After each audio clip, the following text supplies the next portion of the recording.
Ha llegado el momento del culto de la tarde de la gran asamblea de la fiesta de los panes sin levadura. Hoy, a través de la fiesta solemne, una vez más grabemos profundamente en nuestro corazón el gran sacrificio del Padre y de la Madre y su amor expresado a través de la cruz. Reflexionemos profundamente sobre todos nuestros pecados pasados y arrepintámonos. Con la determinación de participar en los sufrimientos de Cristo, todos debemos ser capaces de seguir el camino del sacrificio del Padre y la Madre. Hoy, durante el culto de la tarde de la fiesta de los panes sin levadura, estudiemos con el sermón titulado Hermoso Arrepentimiento. Vayamos juntos a Isaías capítulo 53. En el culto de la mañana nos tomamos un tiempo para reflexionar sobre todo lo que Cristo soportó hasta su crucifixión. Hace unos 2700 años, el profeta Isaías explicó todos estos asuntos relacionados con la pregunta, ¿de dónde se originaron todas estas cosas? Veamos el libro de Isaías capítulo 53, versículo 1. Capítulo 53, versículo 1. ¿Quién ha creído a nuestro anuncio? ¿Y sobre quién se ha manifestado el brazo de Jehová?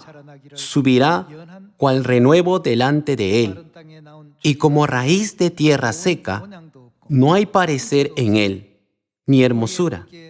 Le veremos, mas sin atractivo para que le deseemos, despreciado y desechado entre los hombres, varón de dolores, experimentado en quebranto, y como que escondimos de él el rostro.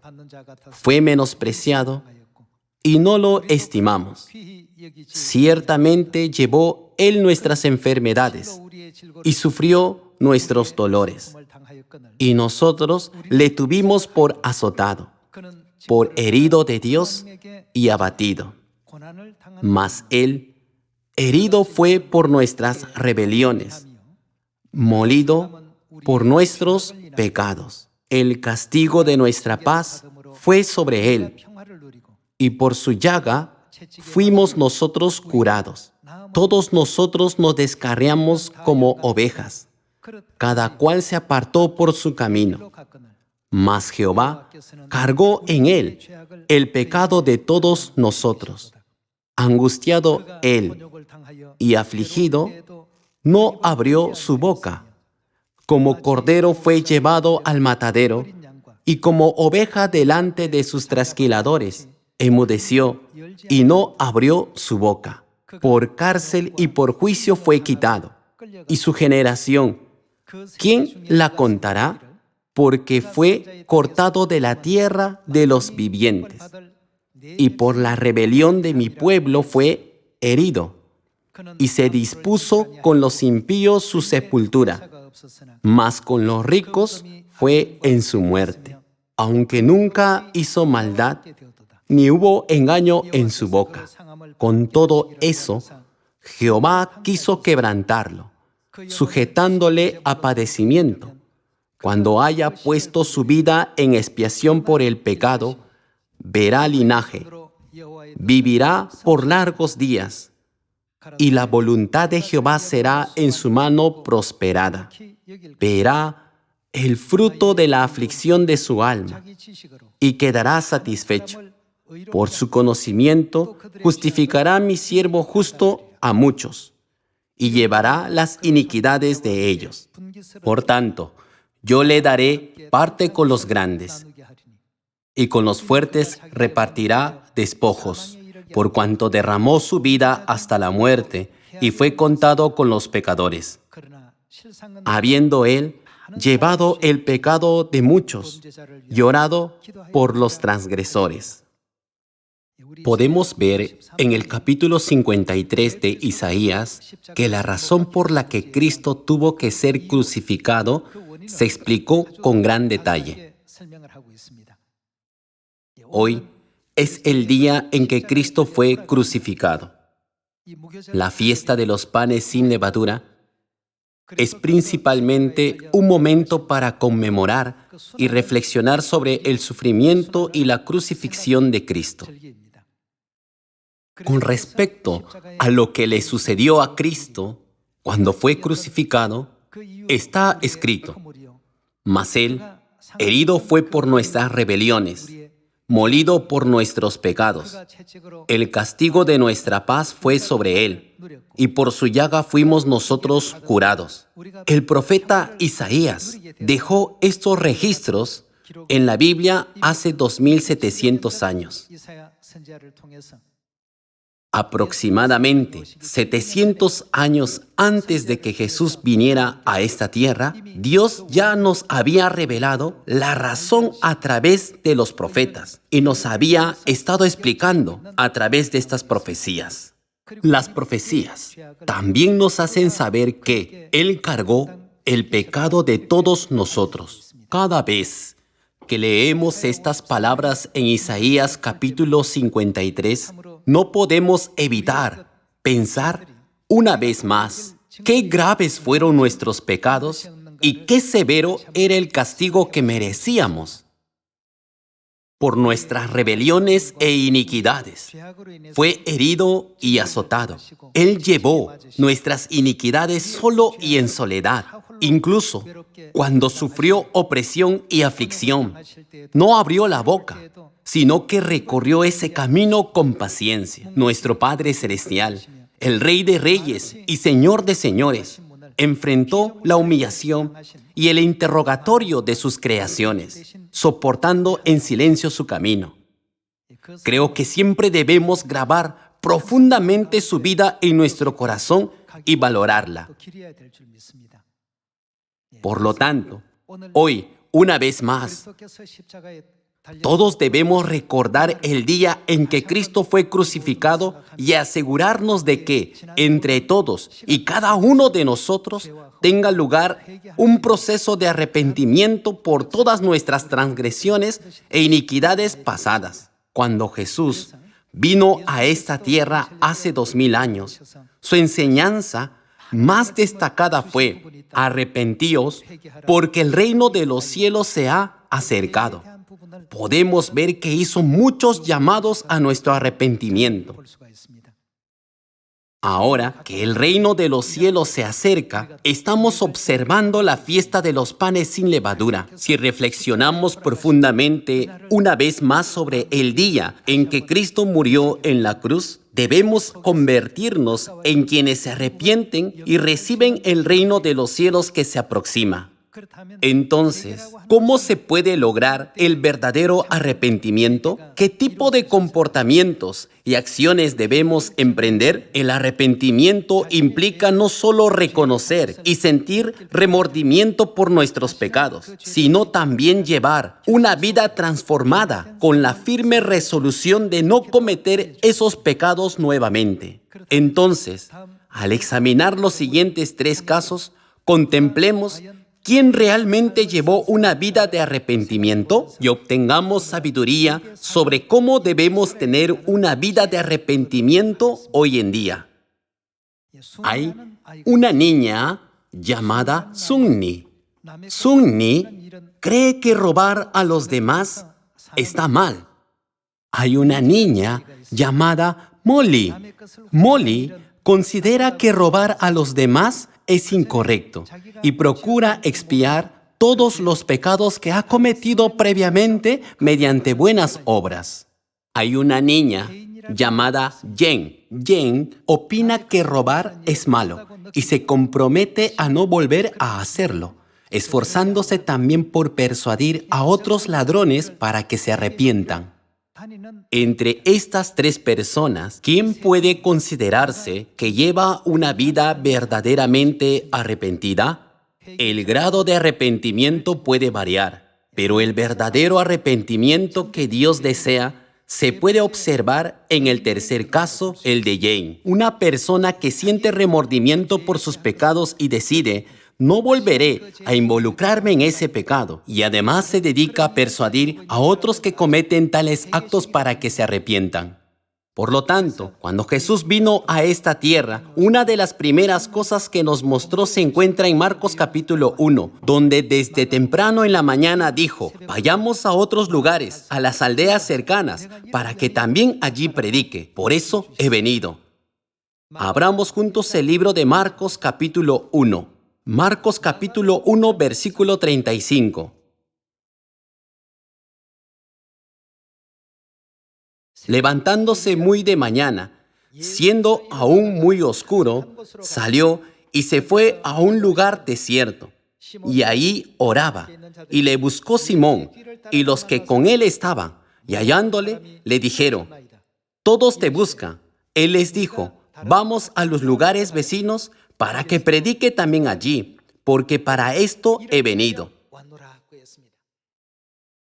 En el Evangelio de Lucas capítulo 19, versículo 10, dijo: he venido a buscar y a salvar a los que se han perdido, mientras que en el Evangelio de Marcos dijo: he venido a predicar. Entonces, podemos averiguar la respuesta de cuál es el trabajo más importante y grande que debemos hacer para salvar a los demás, ¿no es así? Es la predicación. Veamos el capítulo 19 del libro de Lucas. Lucas capítulo 19. En Lucas capítulo 19, versículo 10, Jesús dice: porque el Hijo del Hombre vino a buscar y a salvar lo que se había perdido. El Hijo del Hombre aquí se refiere a Jesús, ¿no es así? La razón por la que Jesús vino a esta tierra, es decir, el propósito de su venida fue buscar y, ¿qué más vino a hacer? Salvar lo que se había perdido. Entonces, ¿cómo se comporta una persona que se ha arrepentido de verdad? ¿Cuál es la evidencia de que uno se ha arrepentido o no? Cuando guía a otros pecadores por el camino de la salvación, Dios lo considera como la verdadera evidencia del arrepentimiento genuino. Pasemos juntos a Lucas capítulo 15. Lucas capítulo 15. Veamos el libro de Lucas capítulo 15, versículo 10. Así os digo que hay gozo delante de los ángeles de Dios por un pecador que se arrepiente. Pasemos al versículo 7. Veamos el versículo 7. Os digo que así habrá más gozo en el cielo por un pecador que se arrepiente que por 99 justos que no necesitan de arrepentimiento. Ya que la predicación es la verdadera evidencia del arrepentimiento ante Dios, Él dio ejemplo de la predicación desde la madrugada e incluso en el momento en que ascendió al cielo. Dijo: ustedes serán mis testigos en Samaria y hasta lo último de la tierra. Y nos instó a esforzarnos por guiar a muchos pecadores a apartarse de sus pecados y esforzarnos en llevar a cabo esta misión. También nos dejó una promesa: yo estoy con vosotros todos los días hasta el fin del mundo. Veamos también Mateo capítulo 28, versículo 18. Mateo capítulo 28, versículo 18. Capítulo 28, versículo 18. Y Jesús se acercó y les habló diciendo: toda potestad me es dada en el cielo y en la tierra.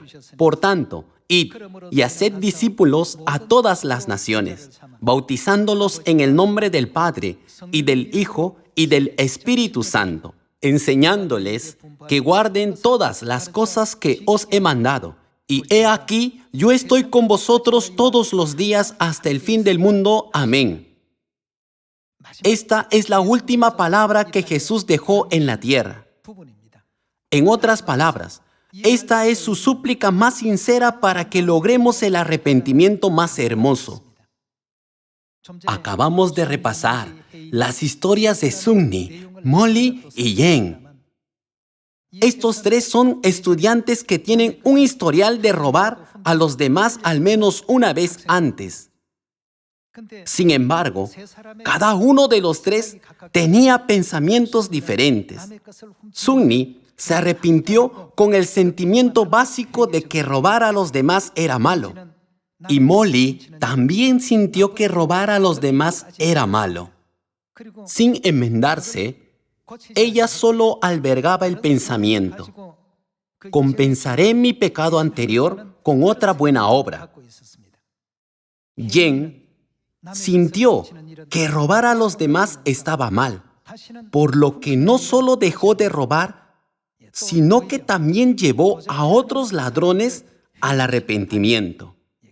Entonces, entre las tres, quienes se han arrepentido verdaderamente de acuerdo con las enseñanzas de la Biblia, sería la tercera, Jen. Nosotros también debemos llevar siempre consigo la evidencia del verdadero arrepentimiento ante Dios. ¿No es la evidencia de nuestro arrepentimiento la plena proclamación de la verdad del nuevo pacto en Samaria y hasta lo último de la tierra?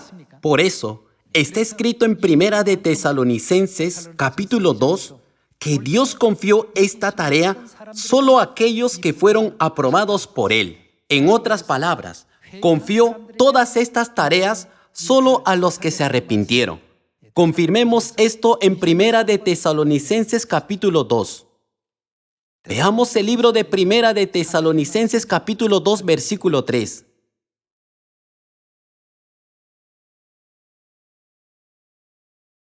Capítulo 2, versículo 3.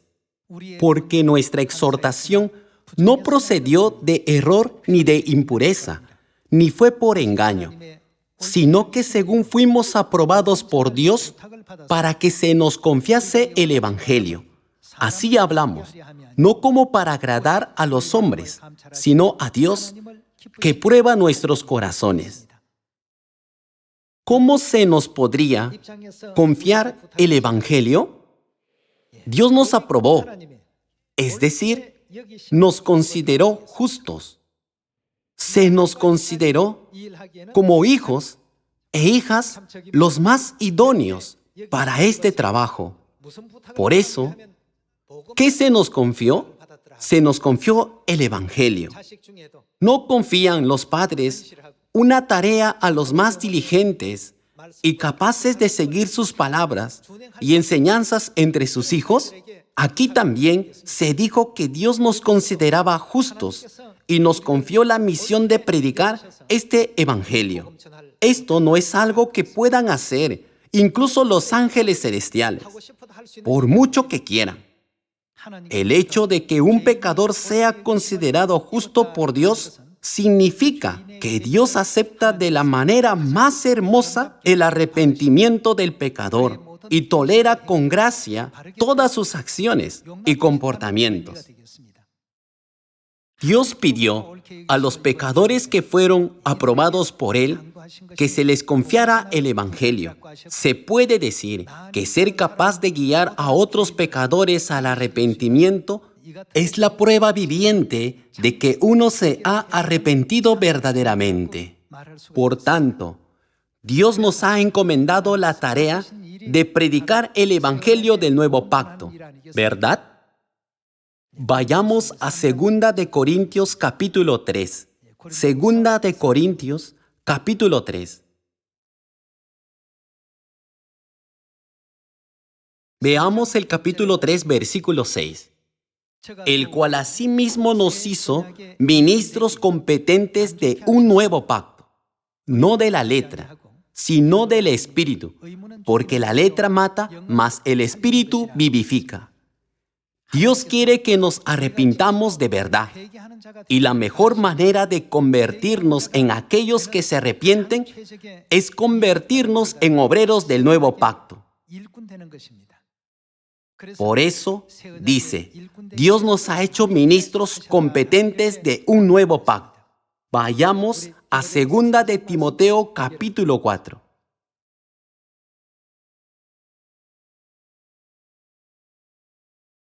Segunda de Timoteo capítulo 4 versículo 1. Te encarezco delante de Dios y del Señor Jesucristo, que juzgará a los vivos y a los muertos en su manifestación y en su reino.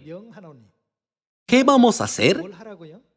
A la vista de su reino, nos dio el encargo de predicar la palabra. Te encarezco en su manifestación y en su reino. Que prediques la palabra, que instes a tiempo y fuera de tiempo.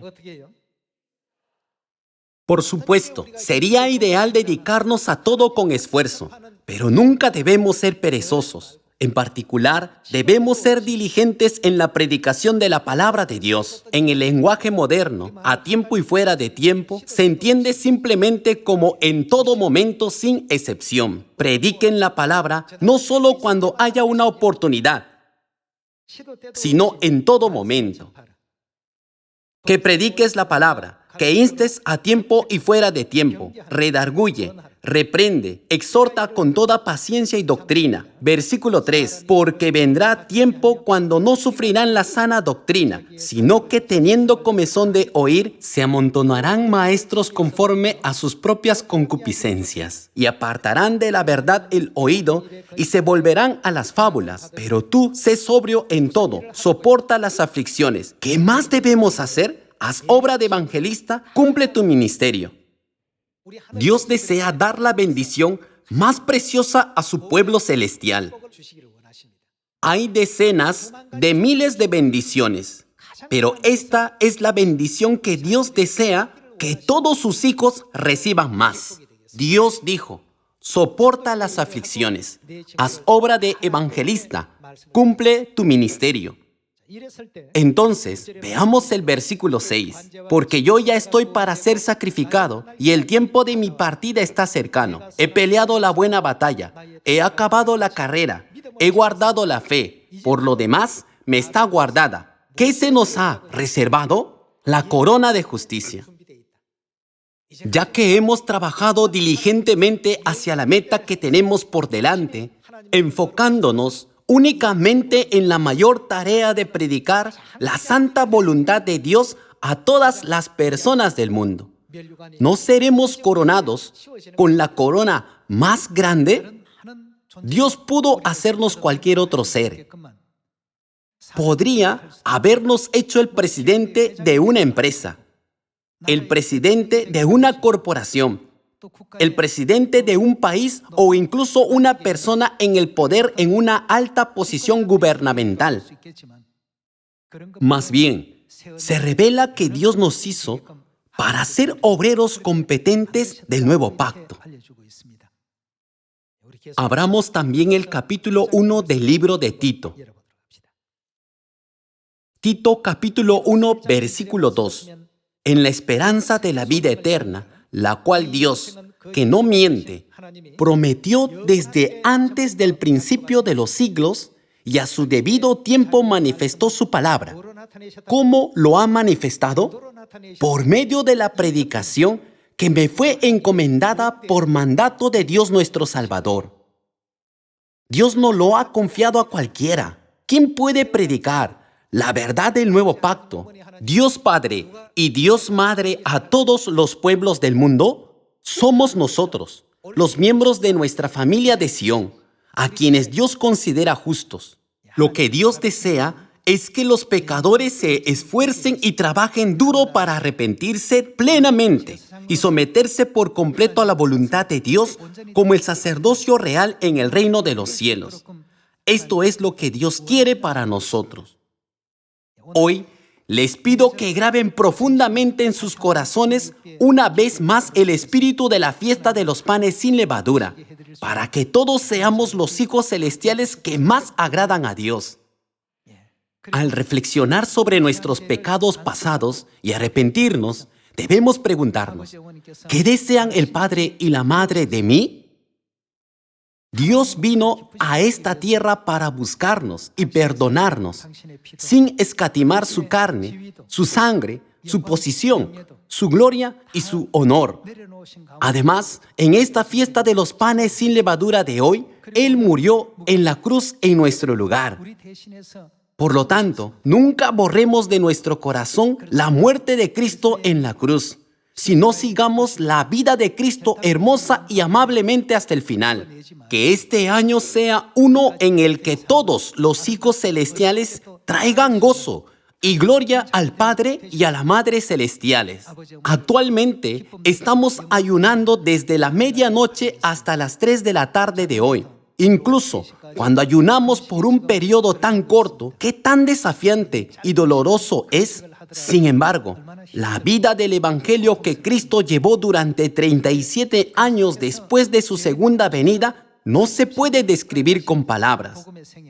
Ahora, nuestra iglesia, nuestra propia existencia y nuestro futuro provienen de la vida sacrificada de Dios. Esperando que reflexionemos profundamente sobre este hecho y nos involucremos en un arrepentimiento verdaderamente hermoso y sincero para que podamos dar alegría al Padre Celestial y a la Madre Celestial. Me gustaría finalizar el sermón de la tarde. Muchas gracias.